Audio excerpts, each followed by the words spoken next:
in a position to listen, and now you are. So no matter what befalls you,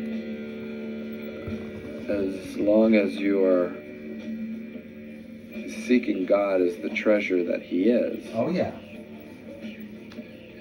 And forever being thankful and searching for more of that relationship to be deepened, then,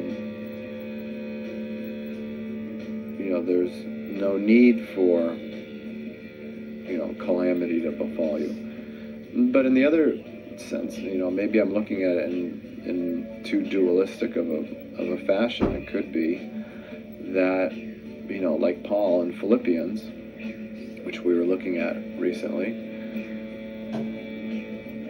being in prison and having everything stripped from him, yet still could be full of joy and content in any circumstance that he found him in, which is that reflection and witness that needs to be demonstrated consistently and with evidence, so that people can see this is not just a man-made fabrication belief system that if you hold to it strongly enough, it will help you get through your challenge, but rather the truth of God's presence is so demonstrable in chaos that those who are looking for evidence are now face to face with the evidence that they've always saw. I mean, we hear people say, well, I'll believe it when I see it. Well, that's I think our duty is, no matter what situation we're in, is to continue to be strong and allow the presence of God to illuminate our minds, spirits, bodies, and souls, so that not only that we grow and we're able to get through and learn the value of this relationship with God, but that others in our life who witness us can now have evidence of the reality of God, that it's not a man-made fabrication.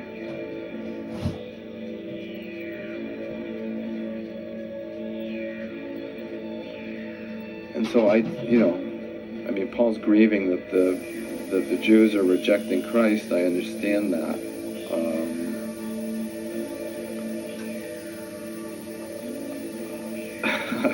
I too have been grieving over my own loss, but it's been kind of a bittersweet thing because I've been supported and comforted by the Spirit of God in the midst of it. And not so much with the hope that I will regain those things I've lost, but that even in loss, I am still abundant and have the opportunity for abundance in the Spirit of God being with me and changing my character from within.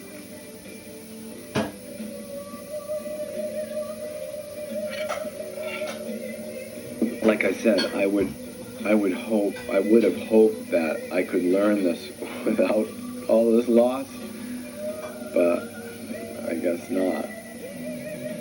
I guess that's not it.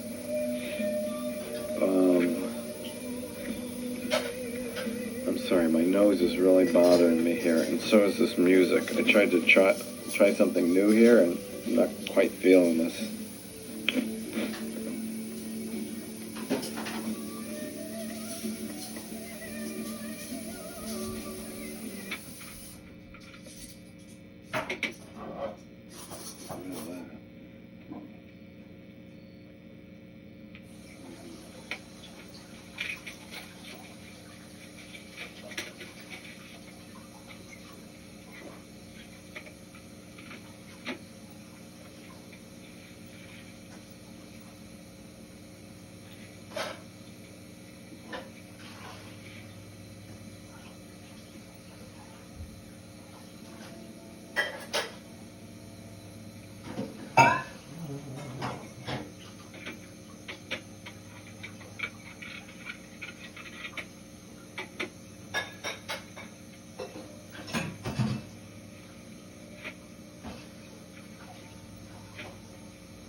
So getting back to my earlier concern that, is what we're reading here, should it be considered sacred scripture?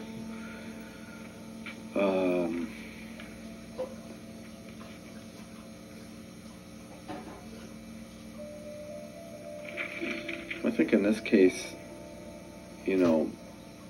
Paul's just establishing, the best argument he can for,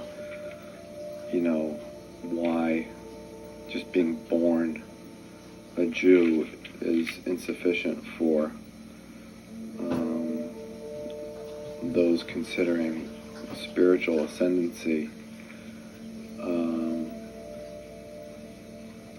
It is quite different from like the second half of Corinthians, where I think he's just kind of advocating for himself. So I think we'll check this off as useful, sacred text.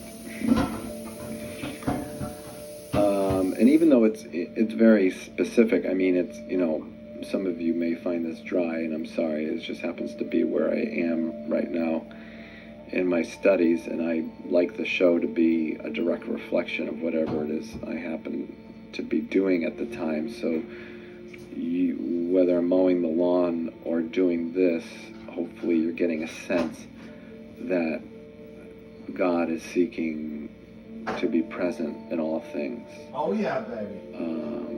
Preach it, honey. And that's partly why I do this and that. I think too much of like televangelism and a lot of sermonizing from Christian fundamentalist churches, there's too much of an effort to perform and present something so that it's persuasive, so that you end up making a decision right then and there to change your life. Oh yeah, baby. Give more to the church, add to the numbers, because if more people convert to Christianity, then Jesus can return, and that whole concept. I think it's better that we just seek inwardly to be transformed by the presence of God no matter what we're doing, and we let the Spirit change people's lives, hearts, minds, and we stop trying to market and manipulate what is a precious decision between an individual and God. So I've got a few minutes left here, about 15 minutes, so let's go on to Romans 10. Brethren, my heart's desire and prayer to God for Israel is that they may be saved. Now, I know there's some of you out there, maybe quite a few of you, who just, the whole idea of, salvation is a, foreign consideration. And again, like I said, I recognize your concern there, and I somewhat share it, even though I myself am a Christian. Because I think you could take the position, which I'm not too far away from doing, that Christ came to die once for all sin, so that sin is forgiven. And it is now upon us to either enter into his eternal reality now or not. And to me, it's much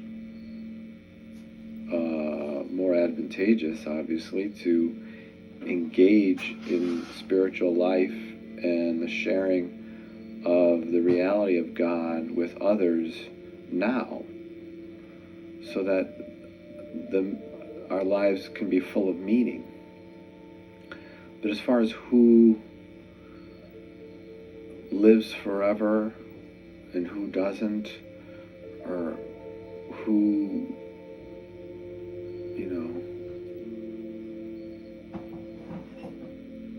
who receives an abundant reward after they pass into the next phase and who doesn't, that's really not ours to say. That's right, baby. And I think, that's where I kind of have my heretical view here, that, I'm going to demonstrate the best I can that the fullness of life is available in Jesus with a relationship with a living God that is one of quiet service and love and devotion to the betterment of the other. And God will, bring the increase. I don't bring the increase. And I don't pretend to judge whose increase is going to be expressed in the next life and whose isn't. That's right, sweetie. I don't see how we could. But I know that there's much of that in the scripture that sets up very clear guidelines. You have the chosen and you have the rejected, whether it's an Old Testament experience or the New Testament.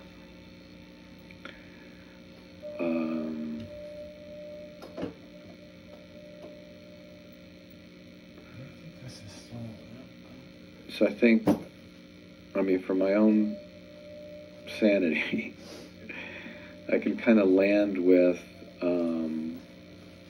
that judgment is upon us.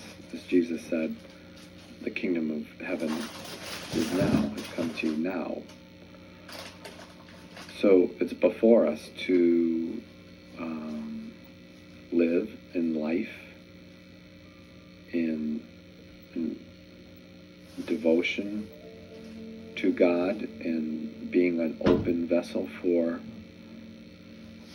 eternal attributes of compassion and love, or to choose not to accept it or reject it. As for, where you will be once your heart stops and you're not breathing anymore,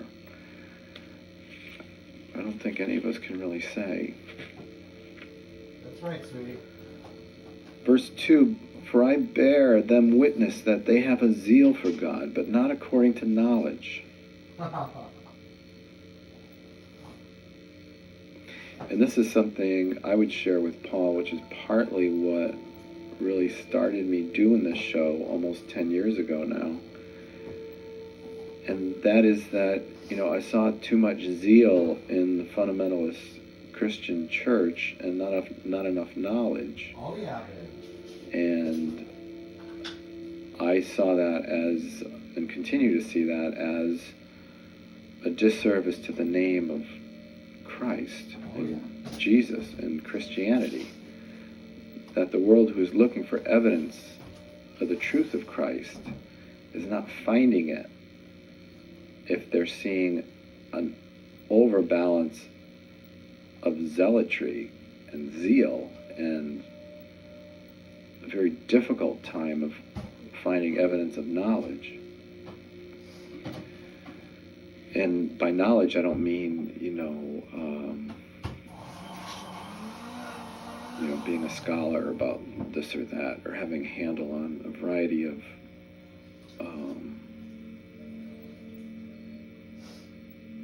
epistemologies or various ways of thinking of the world and certain aspects of inquiry, but that based on our experience of faith and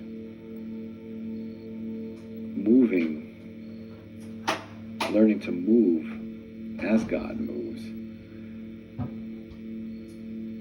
our faith then gives way to knowledge, because we now know that when we act a certain way or we submit ourselves in a certain way, we have the expectation and the experience to be filled to continue to move in positive ways. Oh, yeah. So we really recognize that this is outside of ourselves. This isn't something that I can do alone or I can will to occur.